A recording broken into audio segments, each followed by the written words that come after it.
무용은 이제 중학교 때 조금 했는데요. 형편이 너무 어려워서 저희 집은 이제 부모님한테 그러한 얘기를 할 수 없는 상황, 생계를 꾸려나가기도 바쁜 그런 상황이었기 때문에 그냥 중학교 때 잠깐 했다가 친구들은 전공으로 빠지고 저는 평범하게 살다가 이 사역을 하게 된 거죠. 주변에서 보면은 사실 정규 교육을 받은 분들보다 끼가 있어서 이렇게 하는 분들이 참 많은 것 같아요. 우리 김학래 집사님은 전공을 이렇게 개그를 하셨어요? 우연히 대학교 다닐 때 오리엔테이션 시간에 신입생들 모아놓고 저보러 연극부장이니까 말 좀 할 거 아니에요. 나가서 사회 본 게 그게 뭐 재미있었다 이래서. 사람들에게는 이게 특별한 그런 계기들이 있는 것 같아요. 사실 제가 대학 다닐 때 축제에 사회 보러 많이 다녔어요. 저한테는 그런 계기들이 네. 오히려 이제 목회하는 쪽으로 이렇게 개발이 됐던 것 같고, 그래서 저는 교회에서 이렇게 예배, 이제 찬양 축제할 때 제가 교인들과 함께 이렇게 춤도 추고. 근데 끼만 있는 게 아니라 제가 듣기로는 또 그 이후에 학교를 6군데나 다니면서 공부했다고 들었어요.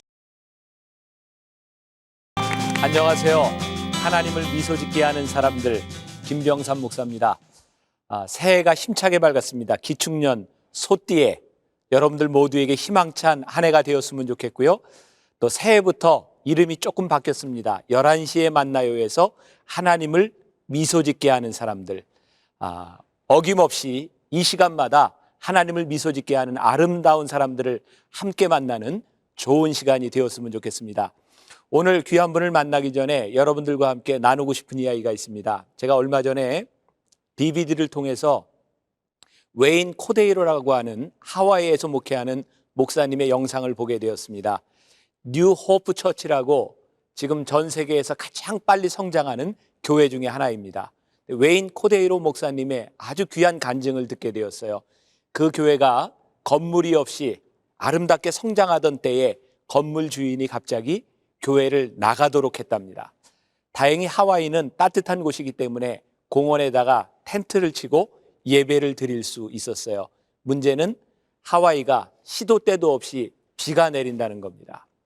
목사님이 수천 명이 함께 예배를 드려야 되는 그 공간에 텐트를 쳤지만 모든 사람들이 그 안으로 들어올 수는 없었고요. 또 야외에 카메라와 이런 스피커들을 설치하고 예배 드리기에는 비가 오면 절대 안 되는 상황이었어요. 목사님이 하나님께 기도했답니다. 하나님, 비가 오지 않게 해주세요. 예배 드리는데 지장이 없게 해주세요. 근데 그날 저녁 사람들이 모였을 때 비가 보슬보슬 오고 있었어요. 어느 정도 예배는 드릴만 했지만 그 다음 날이 걱정이었습니다. 목사님은 집에 가서 기도했답니다. 하나님, 내일 아침 주일입니다. 예배 드리는데 지장이 없도록 절대로 비가 오지 않게 해주세요. 아침이 되었는데 빗방울이 굵어지기 시작했어요. 이 목사님의 마음속에 그런 소망이 생겼답니다. 하나님, 비가 오지 않게 해달라고 기도했을 때 비가 딱 그치는 기적이 임하게 해주세요. 그리고 차를 몰고 그 공원으로 가는데 역시 비가 오고 있었어요. 목사님은 믿음을 가지고 와이퍼도 켜지 않고 탁 보면서 운전을 하고 있었습니다. 도착했을 때 비가 왔겠습니까? 비가 오지 않았겠습니까? 비가 계속 오고 있었어요. 이 목사님은 뭔가 간증을 해야 되겠다고 생각을 했는데 역시 비가 오고 있었어요. 하나님을 원망했답니다. 하나님, 저희가 다른 일을 하겠다고 하는 것도 아니고 예배 드리겠다고 하는데 어떻게 이 기도를 들어주시지 않습니까? 도착했을 때 여기저기 스피커에서는 합선이 돼서 연기가 올라오고 있었어요. 그때 하나님께서 이 목사님에게 그런 음성을 주셨답니다. 웨인, 너는 지금 비가 오지 않게 해달라고 기도했지만 이 예배 시간에 내가 너와 함께 하기를 위해서 기도했니? 이 음성이 이 목사님의 사역을 송두리째 바꿔놓는 계기가 되었다고 합니다. 우리는 사역을 잘하기 위해서 기도합니다. 환경이 좋아지기를 위해서 기도합니다. 그러나 하나님이 우리와 함께 하기를 위해서 기도하고 있는가? 오늘 여러분들과 함께 그런 만남, 그런 시간을 가지려고 합니다. 하나님과 함께함으로 사역을 했던, 하나님을 미소 짓게 하는 그 사람, 오늘 여러분들과 저 모두에게 도전이 되는 시간이 되었으면 좋겠습니다. 어떤 분인지 우리 한번 어떤 편지가 왔는지 보도록 하겠습니다.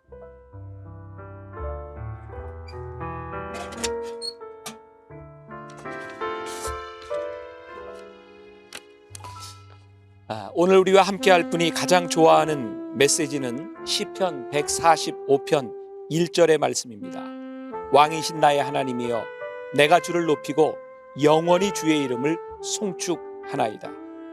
하나님을 왕으로 섬기고 주를 높인다는 말씀이나 찬양만 들으면 말할 수 없는 감동을 느끼는 그런 분이 있습니다. 우리 그분을 함께 모셔서 보도록 그리고 만나도록 하겠습니다. 할렐루야.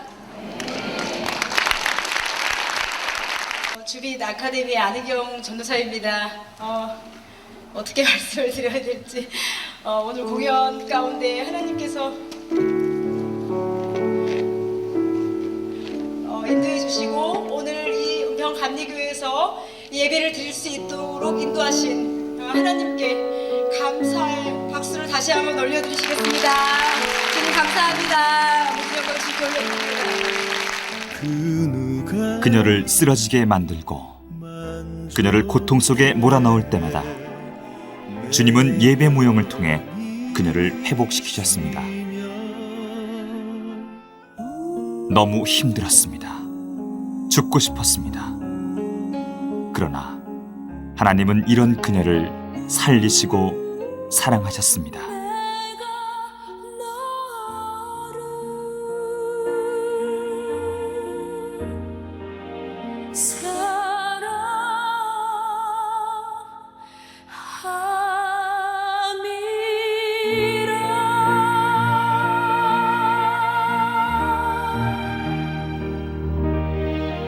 예배 모형을 통해 뜨겁게 주님을 만난 안은경 전도사를 지금 만나보시죠.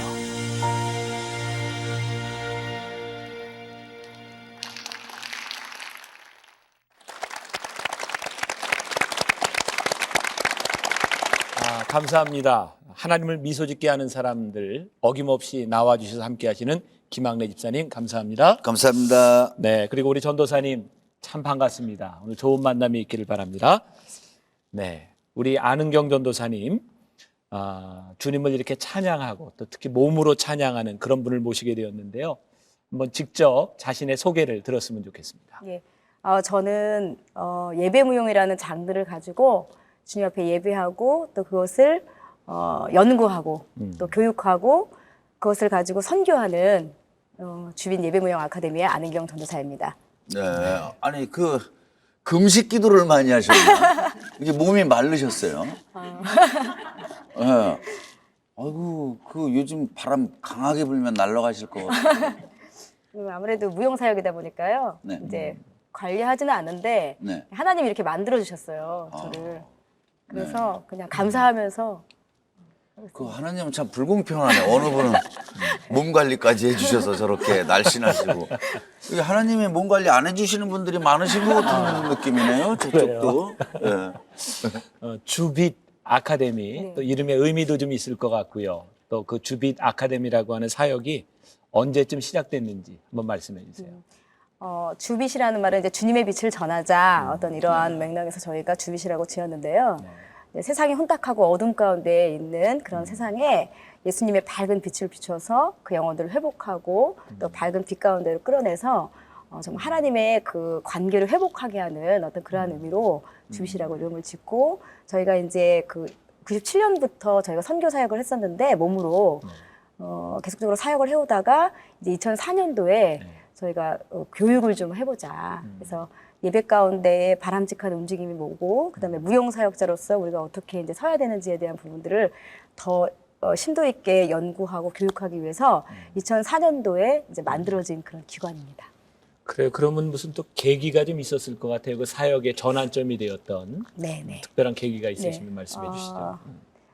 무용으로 이제 사역을 계속 하다 보니까 저희가 자료를 좀 만들었어요. 근데 영상 자료를 좀 만들었는데 그것이 이제 지방 식구들한테 알려지면서 이제 전화가 오는 거예요. 좀 배울 수 있느냐. 그래서 처음에는 뭐 아카데미를 하려고 했던 건 아니었고요. 나누는 차원에서 그러면 올라오시라고 함께 해보자고 해서 그렇게 이제 레슨 차원에서 시작이 됐는데요.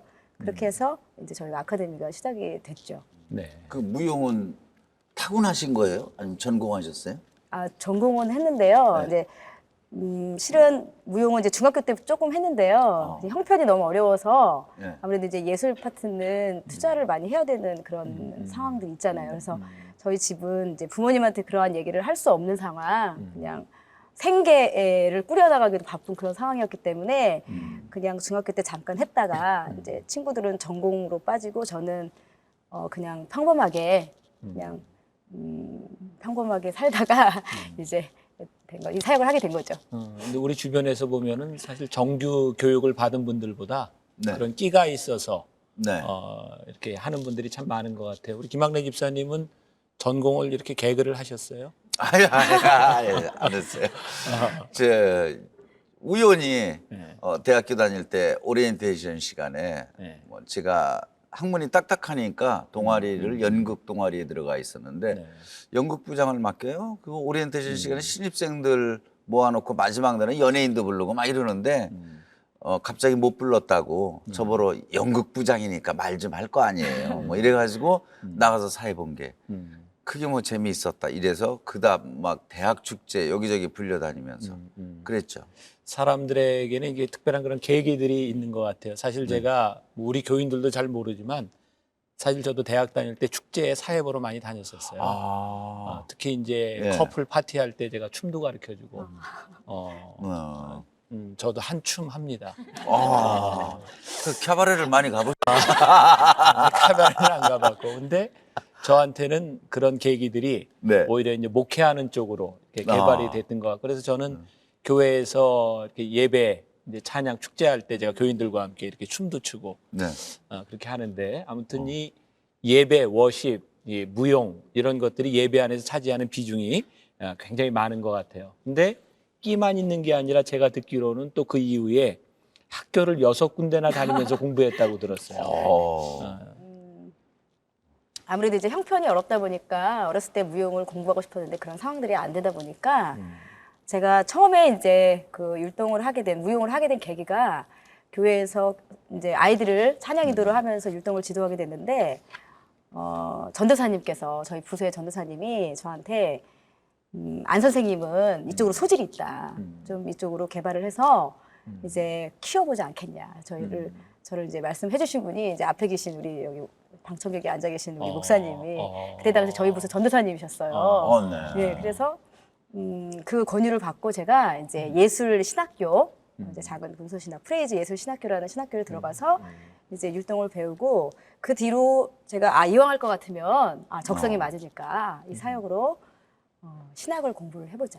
그래서 이제 편입을 또 신학으로 하고 또 공부를 하다 보니까 또 무용이 필요하잖아요. 기능이 일단 기능을 해야 되니까 기능 사역이다 보니까 그러니까 무용대학도 가보자 하고 그러다 보니까 또 더 깊이 있는 지도자가 되려면 대학원 과정을 가야 되지 않겠냐.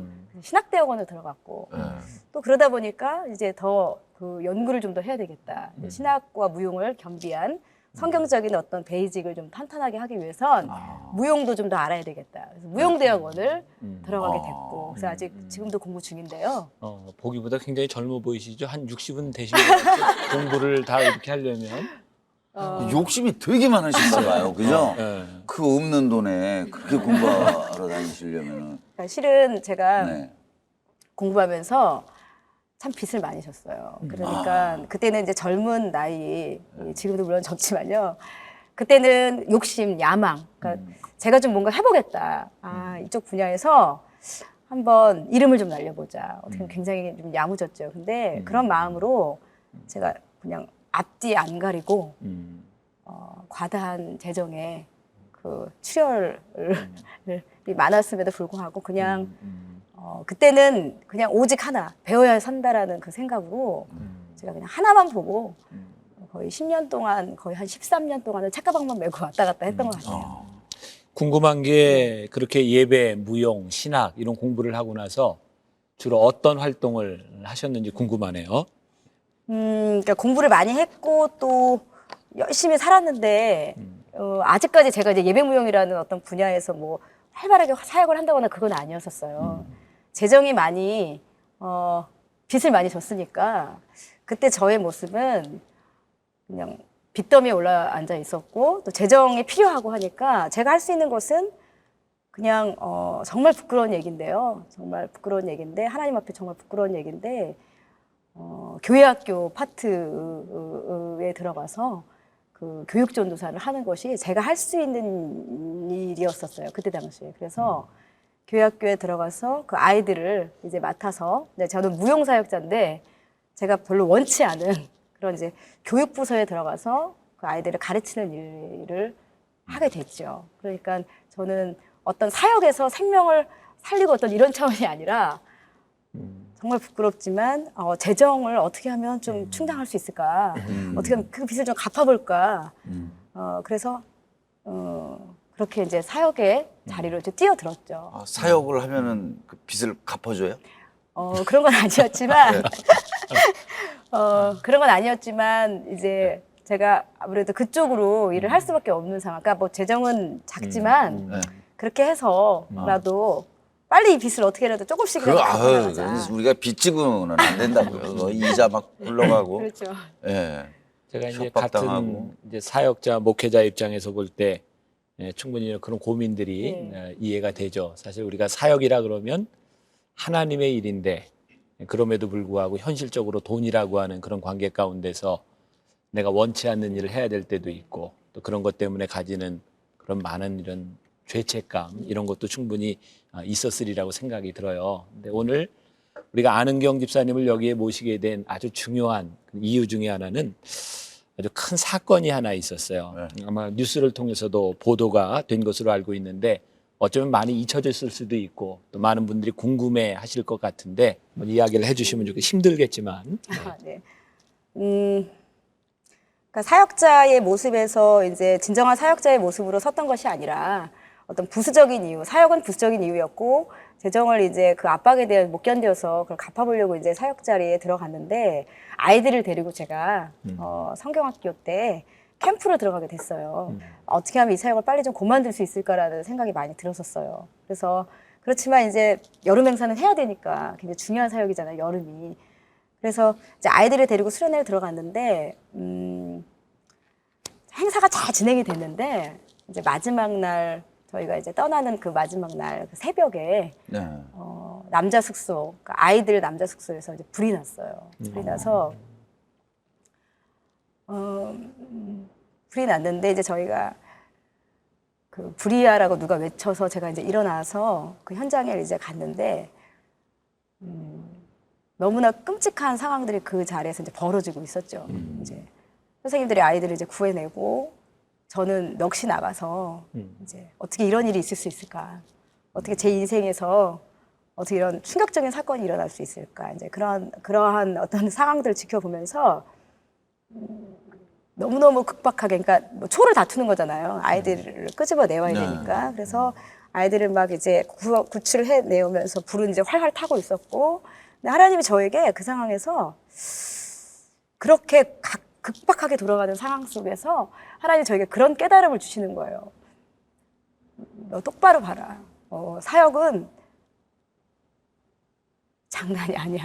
사역은 불구덩이 속에서 생명을 끄집어내오는 게 사역이야.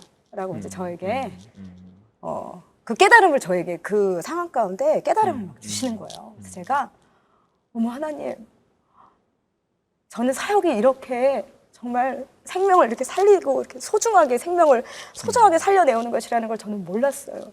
이제 그리고 나서 제가 상황이 어떻게 들어가냐면 아이들을 다 구했는데 한 아이를 못 구한 거죠. 그래서 한 아이가 죽었어요. 그래서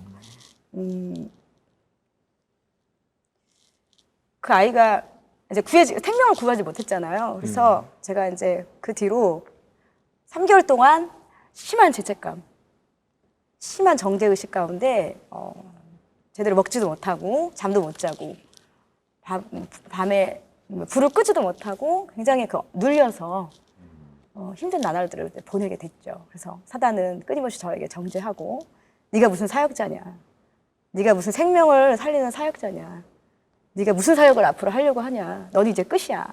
너는 그 어린아이 하나 못 구하면서 네가 앞으로 무슨 사역을 하겠다고 그러니.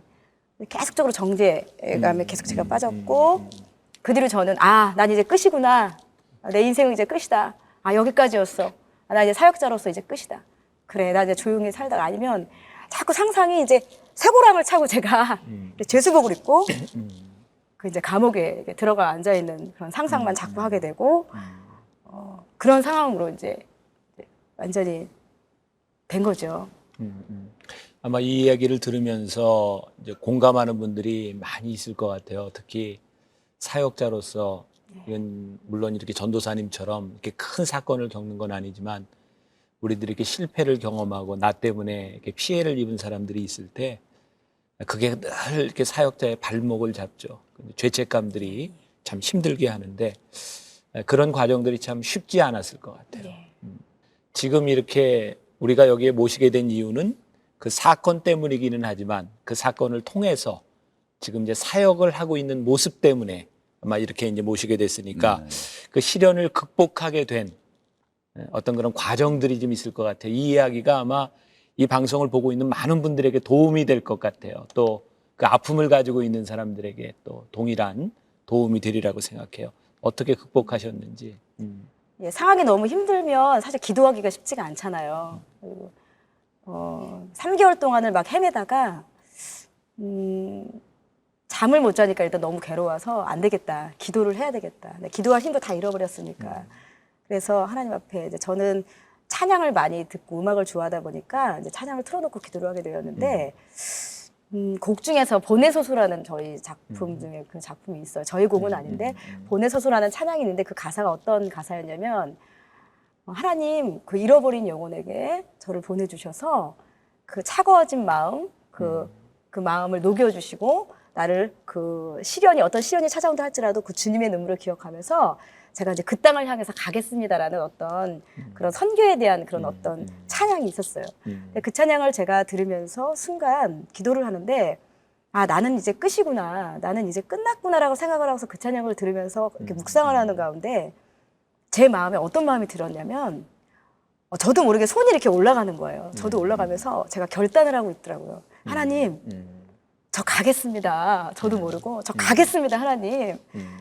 제가 그 생명을 살리지 못했기 때문에 저는 그렇기 때문에 그 아이의 목까지 더 열심히 사역을 할 거고 그리고 그 아이를 못 구했기 때문에 저는 오히려 많은 사람들의 생명을 살리는 그러한 사역자가 되겠다라는 결단이 그 찬양을 들으면서 기도하는 가운데 저에게 이렇게 하나님이 그 마음을 부어주셨던 것 같아요. 그래서 성령님께서 저의 마음을 만져주시면서 제 안에서 뭔가 말할 수 없는 힘이 이 안에서 올라오는데 하나님 그렇습니다. 이것이 굉장히 저한테는 힘든 상황이었지만 오히려 이 상황으로 인해서 제가 주저앉아 있는 것이 아니라 오히려 그 아이 때문에 제가 더 열심히 하겠습니다라는 그 고백이 이렇게 바뀌어지기 시작하더라고요. 근데 이제 특히 우리 전도사님은 그 예배 무용을 통해서 여러 가지 이제 하나님의 역사들을 이제 경험하고 오신 걸로 아는데 그런 예배 어떤 무용 그 워십을 통해서 어떻게 하나님을 이렇게 경험하고 또 이렇게 사역의 통로로 사용됐는지 또 그것도 참 궁금하네요. 아무래도 이제 그 어린이 사역을 하기 전부터도 계속적으로 무용 사역은 해왔기 때문에요. 제가 기도할 수 없을 때 제가 그냥 하나님 앞에 하나님 저 너무 힘들고요. 저 너무 두렵고요. 저 너무 외롭고요. 이럴 때마다 제가 이제 교육을 하잖아요. 이제 아카데미에서 학생들을 만나고 교육을 하다 보니까 제가 원치 않지만 학생들을 만나야 되고 나눠야 되잖아요. 그래서 그냥 하나님 앞에 하나님 저 지금 무지하게 힘들거든요. 저 지금 너무 살기 싫거든요. 그런데 그냥 순종하는 마음으로 그 학생들과 함께 나누고 그냥 예배를 드렸어요. 그래서 움직임으로 만약에 예를 들어 뭐 기도하는 내용의 그런 어떤 가사면 그냥 하나님 저 상태 너무 잘 아시죠? 저 지금 마음이 너무 상해 있어요. 저 지금 너무 지쳐 있어요. 그 마음 그냥 그대로 하나님 앞에 이렇게 고백을 몸으로 이렇게 드렸어요. 근데 그때마다 하나님이 이제 수업을 딱 끝나고 나면 저에게 새로운 힘을 부어주시는 거예요. 그래서 하기 전에는 너무나 하기 싫다. 그리고 너무나 지친다 이랬는데 하고 나면 일단 제 감정이 변화가 일어나기 시작해요. 이제 몸은 일단 뭐 둘째고 제 감정이 굉장히 좀 제가 소심하고 좀 우울한 어떤 그러한 베이직이 제 안에 있는데 그러한 감정이 제가 기쁨으로 바뀌어지고 감사가 나오고 그다음에 뭔가 말할 수 없는 소망이 이 안에서 막 솟아 올라오는 것들을 제가 직접 그냥 하나님 앞에 하나님 저 너무 힘들거든요. 손 하나 올리면서 하나님 저 너무 힘들어요 라고 고백을 했을 때 그냥 하나님이 그 예배를 받아주신 것 같아요. 그래서 그럴 때마다 하나님이 잔잔하게 저를 이제 만나주시고 저를 이렇게 보듬어 안아주시는 그 따뜻한 사랑을 많이 느끼게 됐어요. 내가 전도사님 얘기를 들으면서 제 마음속에 이렇게 드는 생각이 하나님은 늘 우리를 사용하실 때 우리의 상처를 통해서 사용하시는 분이다라는 생각이 들어요. 지금 그런 아이의 아픔도 보았지만 사실 사도 바울은 스데반을 죽이는 현장에 있었던 사람이잖아요. 아마 죄책감으로 보면 전도사님보다 훨씬 더 마음 아픈 그런 짐을 안고 살았을 것 같아요. 근데 하나님은 그 현장에 있었던 사도 바울을 사용하셨고 또 그 아픔을 가지고 또 이제 생명을 구할 수 있는 그런 사역자로 사용하신다는 생각이 들어요. 그러니까 뭐 힘들 때 하나님한테 기도할 때 손을 들고 해야 이 지적을 해서 해주나요? 아니 이게 저는 그런 응답이 없어가지고 그 지금 전도사님은 네. 꼭 뭐 손을 들고 이게 그래 이게 공부나 기도나 손을 잘 들어야 되는 거예요. 예, 손을 든다고 하는 게 굉장히 우리의 이제 감성적인 차원, 이제 하나님의 이제 응답에 네. 내가 자연스럽게 나를 맡기는 그런 걸 통해서 하나님이 역사해 주시는 것 같아요. 김학래 집사님 굉장히 궁금하죠. 어떤 모습으로 이렇게 예배 음악이 되고 무용이 되고 하는지 봐야 얘기가 될 것 같아요. 그러면 그죠? 좀 무지하게 궁금해요. 네, 우리 한번 보고 한번 그냥 이야기하죠. 궁금해 죽겠어요 진짜. 예. 서울 마포구에 위치한 주빛 아카데미. 안은경 전도사를 찾기 위해 제작진이 나섰다. 안녕하세요. 우리를 반갑게 맞아주는 주빛 선교단원들. 그들의 움직임이 누구를 향하고 누구를 위한 것인지 가장 잘 알고 있기에 단원들은 함께 예배하며 있는 그대로의 모습으로 주님을 찾는다. 네, 주빛 아카데미는요, 특별히 움직임으로 하나님을 찬양하고 경배하기 위해서 교회 안에서 예배 가운데 하나님 앞에 더 드려지는 어떤 그러한 모습으로 예배하기 위해서 이 기관이 예배 무용을 또 연구하고 교육하고 또 이것으로 선교하기 위해서 세워진 그런 올해로 6년째 된 그런 단체, 기독문화 단체입니다. 하나, 둘, 하나, 한 동작 둘, 한 동작 셋, 호흡을 맞춰 요, 준비하는 주빛 둘, 선교팀. 셋, 사이드. 예배 하나, 무용을 통해 주님을 만났고 둘. 새 생명과 회복을 얻었기에 열심일 수밖에 없다. 저는 차영주 권사고요. 나이는 많아요. 49년생. 60. 그렇게 안 보이네요, 진짜. 감사합니다. 예. 네, 피곤한 거를 몰라요. 이 무용만 하면. 제 마음이 평안해지고 기쁘고 감사하고 즐거워요.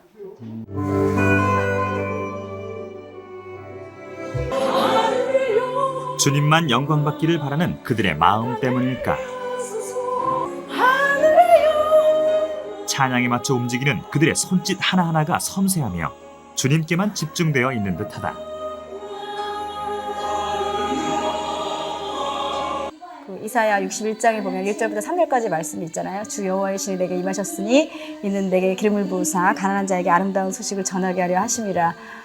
나를 보도해사 포로된 자에게 자유를 갇힌 자에게 노임을 전파하며라는 그러한 말씀이 있지 않습니까? 그래서 그 말씀을 토대로 만든 찬양이고 또 우리가 어떤 선교를 준비하는 가운데에 우리에게 하나님의 그 기름 부으심이 없이는 성령의 기름 부으심이 없이는 갈 수 없기 때문에 할게요. 등장하시면 안 되고 바깥으로 빠져 계셔야죠. 안은경 전도사는 감사합니다. 주님이 주신 메시지를 전하기 위해 온몸으로 세상에 외치는 사역을 해오고 있다.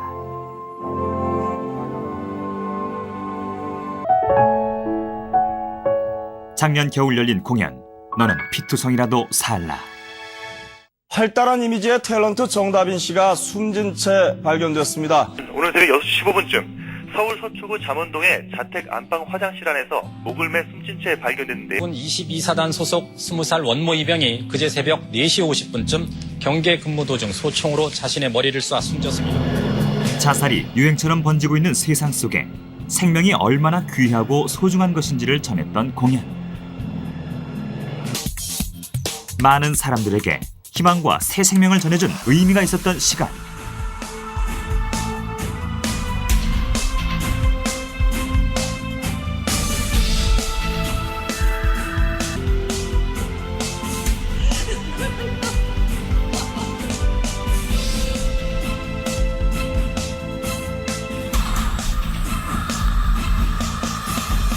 너는 피투성이라도 살라.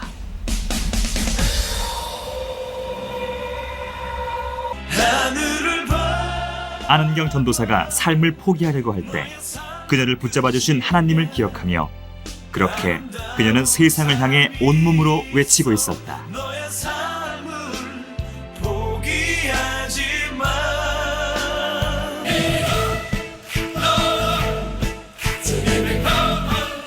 아버지의 마음을 품고 더 큰 세상을 향해 나아가기 위해 준비 중인 안은경 전도사.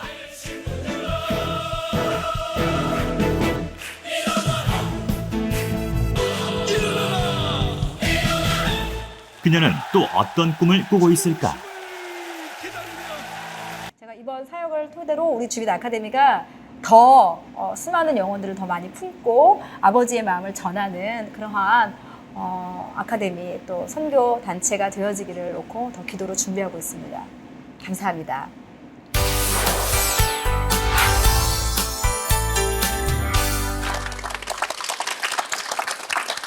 야, 진지하게 예배드리는 모습. 그리고 굉장히 인상적이네요. 네. 춤도 그렇고. 우리들이 흔히 보던 거하고는 좀 다르죠. 네. 예, 예.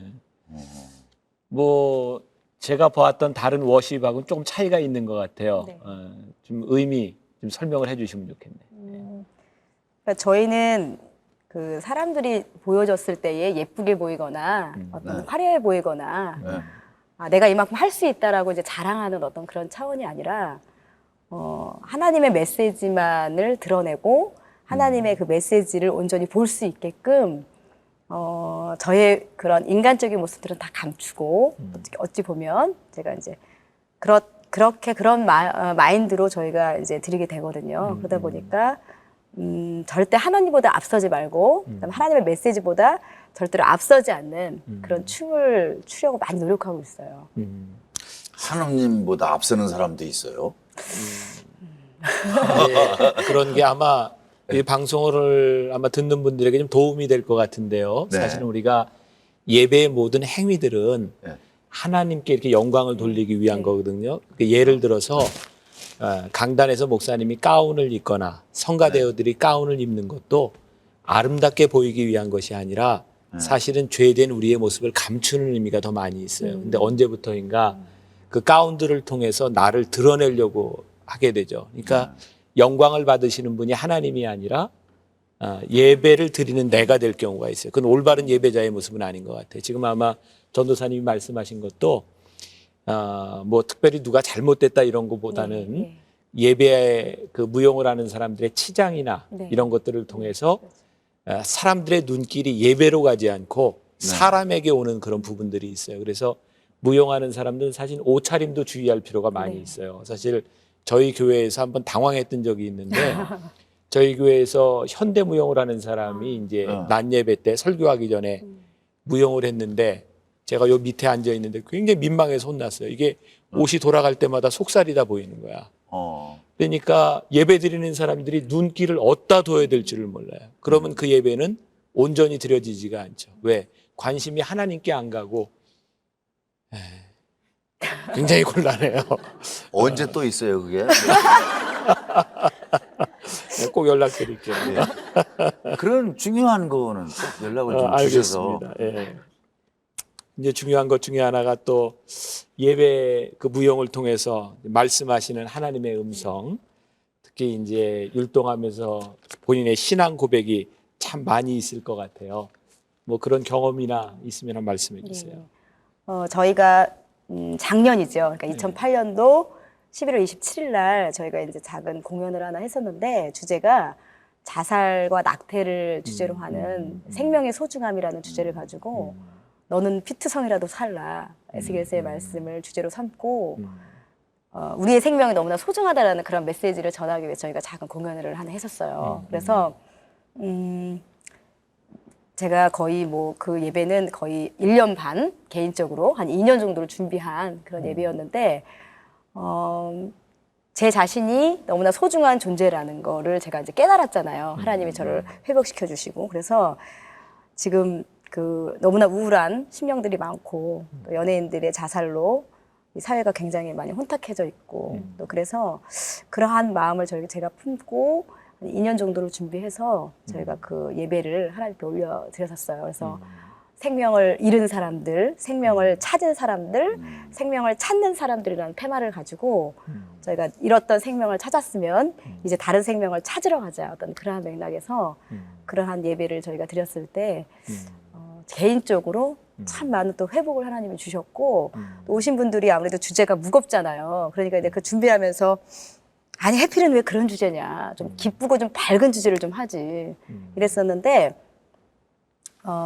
오신 분들이 다 눈물을 흘리시면서 회개하시고 왜냐면 이제 여성분들은 이제 낙태의 경험들이 많잖아요. 근데 같이 했던 저희 동역자들도 그것이 죄인 줄도 모르고 그 낙태를 생명을 버렸던 그런 것들 그 모든 것들을 하나님 앞에 이제 자복하고 회개하는 그런 시간들이 되었었어요. 그래서 참 잊지 못하는 2008년도 이렇게 연말을 하나님께서 좋은 예배를 준비하게 하셔서 그렇게 드렸던 기억이 나는데 그때도 마찬가지로 어떤 분들은 오셔서 왜 이렇게 의상이 단순하냐 너무 단순하다. 그런데 하나님이 저에게 주신 마음은 절대로 화려하지 않고 동작도 단순하고 그리고 그 자리에서 이제 무용을 전공하신 분들의 특징이 뭐냐면 굉장히 테크니컬하게 가요. 그래서 그 테크닉의 기능이 중요한 것이 아니라 그냥 너는 그 자리에 서 있기만 해. 서서 손만 올리기만 해. 하나님 그렇게 말씀하셨을 때 저는 처음에는 되게 당황스러워서 하나님 어떻게 무용사역자가 서 있기만 해요. 그거는 말이 안 되잖아요. 그런데 순종하고 그냥 하나님 주신 마음으로 그냥 그 단에 서서 주님을 찬양하고 예배했을 때 정말 하나님께서 일하셨구나라는 고백. 아, 하나님이 처음부터 끝까지 참 공연을 준비하면서 예배를 준비해서 많은 어려움이 있었거든요. 환경이 열리지가 않아서 과연 하나님이 이 예배와 함께 하시는 거야? 아니 정말 아니 분명히 하나님은 함께 하신다고 약속을 하셨는데 왜 보여지는 환경은 왜 이렇게 열리지가 않는 거야? 그래서 포기하고 싶잖아요. 근데 그럴 때마다 하나님이 약속의 말씀을 붙들게 하셨고 계속적으로 가게 하셔서 그 예배를 드리기 한 달 전에 장소도 열리고 뭐 재정도 조금씩 빛을 보여주시고 뭐 공연하려면 많은 이제 금액이 필요하니까 그래서 정말 성황리에 하나님의 은혜 가운데 드렸던 예배가 기억이 나요. 그 말씀하시는 중에 네. 이제 하나님이 일하신다 이런 네. 표현을 썼어요. 네. 사실 저도 이제 설교하는 목회자이기 때문에 이제 설교를 준비할 때 제가 준비하는 게 아니라 영감을 받아야 될 때가 참 많이 있어요. 그러니까 제가 준비를 하면 무척 힘들어요. 근데 기도할 때 이렇게 영감을 받으면 뭐 정말 제가 뭐 한 9페이지 정도 이렇게 쓰는데 한 자리에 앉아서 그냥 그대로 써내려가고 이제 그럴 때가 있어요. 이 무용에 있어서도 사실은 그런 영감이 참 필요할 것 같은데 중요하죠. 그런 경험이나 네. 그런 네. 게 있으세요? 정말 하나님이 이번에 예배를 준비하게 하셨을 때 처음에 마음 주신 것은 그 전에 했던 패턴이랑 다를 것이다라고 저에게 깨달음을 주셨어요. 그래서 절대로 혼자 작업을 할 것이고 이제 조건을 몇 가지를 주셨는데 혼자 작업을 할 것이고 아까도 말씀드렸듯이 단순하게 할 것이고 그다음에 그냥 내가 주는 것만 전해라라는 어떤 굉장히 어렵잖아요. 하나님 그러면 어떻게 하나님이 짜잔 나타나셔갖고 저한테 뭐 획을 그어주시는 거 아니면 동작을 가르쳐 주시는 거예요. 다 어렵더라고요. 그 부분을 어떻게 제가 그 말씀에 순종해서 그것을 그대로 표현을 해야 될까 그랬는데 안무를 주시는데 이제 거울 앞에서 저희가 이제 연습을 하잖아요. 근데 안무를 주시는데 꼭 낮에 뭐 사람들이 있을 때 주시면 얼마나 좋아요.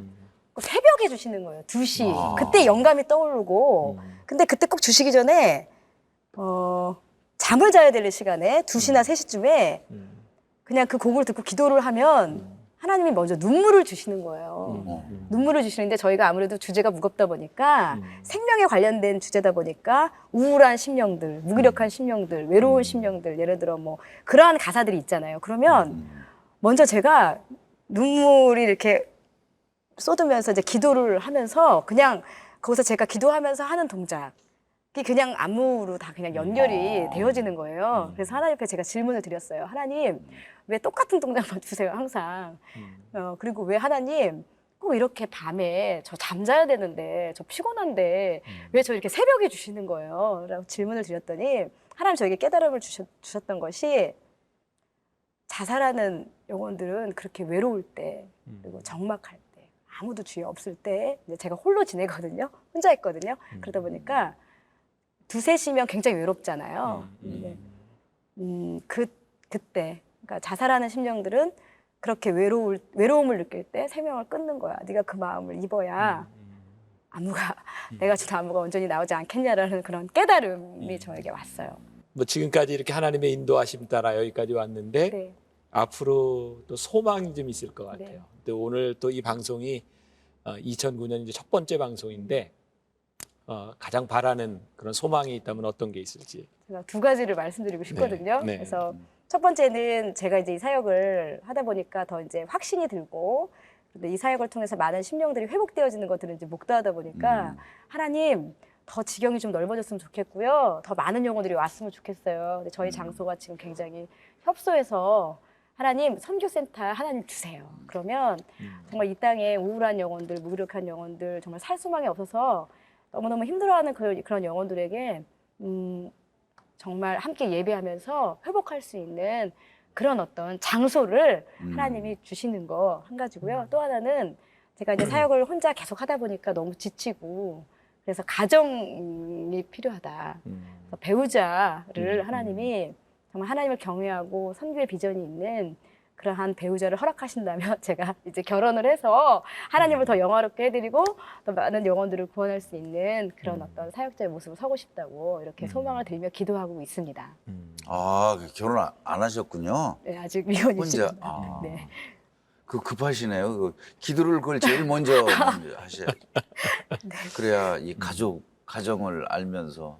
좀 구체적으로 좀 나이하고 뭐 인적사항이 좀 나가고 있나요? 여기? 네. 예, 잘 나가고 잘 나가고 있는 있어요. 것 같아요. 네. 아무튼 좋은 만남 하나님께서 허락해 주시는 그런 만남이 있었으면 좋겠고요. 뭐 새해 좋은 소망이 또 이루어지는 일들이 있었으면 좋겠습니다.